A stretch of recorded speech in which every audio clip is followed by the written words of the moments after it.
The fate of wounded Russian soldiers after the Battle of Borodino, which is often ignored. Literary tradition presents Kutuzov to the reader as a cunning, sweet grandfather who hides wisdom behind the mask of an absent-minded simpleton. If you read the correspondence of the field marshal with his family, and he wrote home regularly and on any occasion, then you can note the imagery of Mikhail Illarionovich's thinking, the accuracy of his definitions, and a tendency to concise, clear phrasing. But this is only part of the portrait of the famous military commander. It is safe to say that Prince Smolensky possessed determination, composure, and a certain amount of cynicism. Otherwise, he would not have become Suvorov's favorite student and would not have reached the heights he found himself at during the Napoleonic Wars. Napoleon, fighting with Russia, had very specific goals. He needed to defeat the Russian army in a general battle, capture Moscow, where he could give the army a break and from their dictate terms to Alexander, allowing him to conclude peace on the terms that France is interested in. And then old Kutuzov and his predecessor Barclay completely outplayed the Corsican. From the very beginning, there was no general battle, and Bonaparte's army had to be drawn deeper and deeper into hostile territories, stretching the rear and complicating supplies. Napoleon at the Battle of Borodino.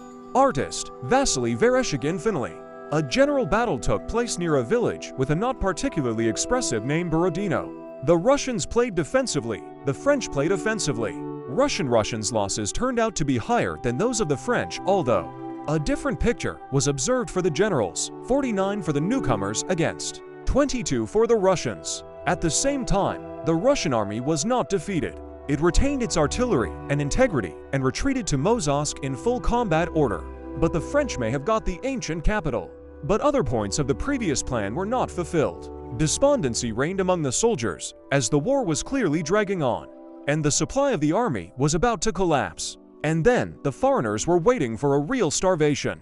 And by all accounts, it turned out that the old Kutuzov had outplayed his young opponent strategically.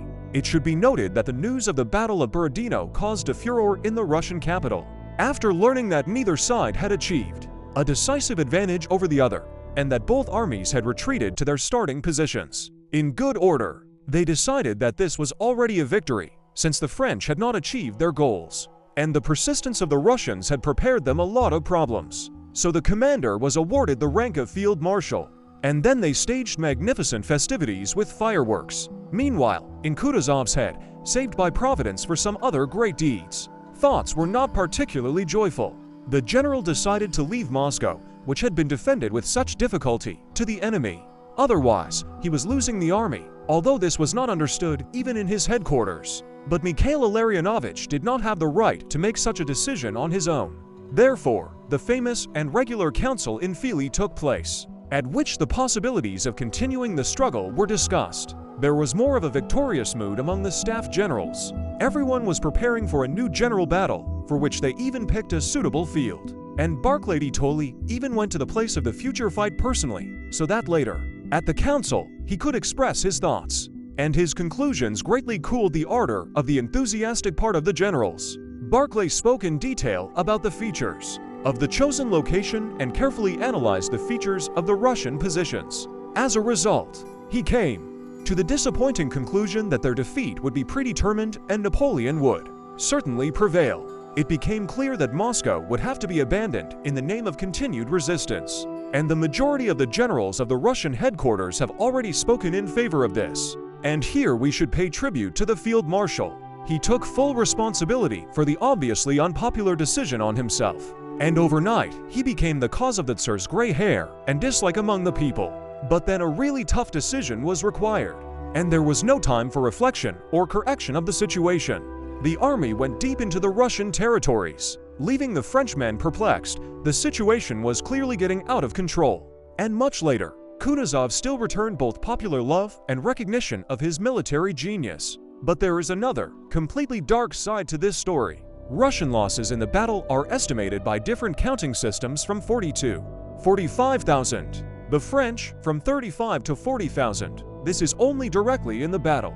The sanitary cleaning of the field took place only in 1813, and according to a simplified counting system, about 67,000 human bodies and 36,000 horse corpses were removed. But how many remains were stolen by the animals according to evidence? packs of wolves ate off the field for 2 weeks and just turned out to be undiscovered.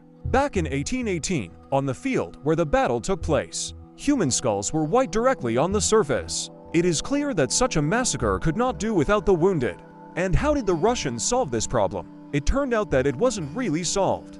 Already at the end of the battle, the doctors, completely exhausted, left for Mozhask, and there was no one to help the victims until the army withdrew to signal fires were burning, which were used by those who could still move. The wounded were quickly helped if they could help and sent on their own along the Mozhask road. All available transport, which suddenly became scarce due to the huge loss of horses, was used to evacuate army property. They simply did not think about those who remained lying on the field.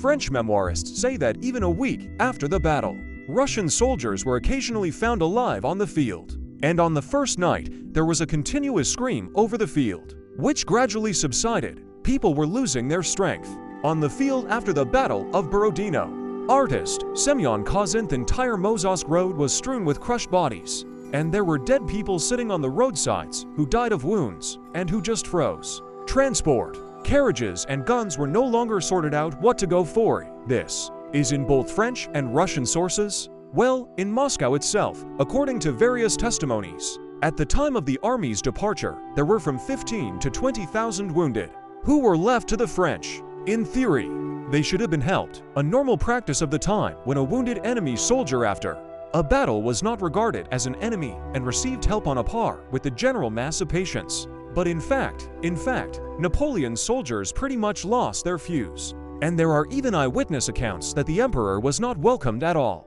or thin vivets were distributed when he appeared actually. The attitude towards our Kutuzov also changed greatly then, and he had to travel from Moscow in a closed carriage. That is, the decomposition of the army was already in full swing. Well, after the burning of the city, arranged by the Russians themselves, a Frenchman in the cold, the situation turned out to be terrifying at all.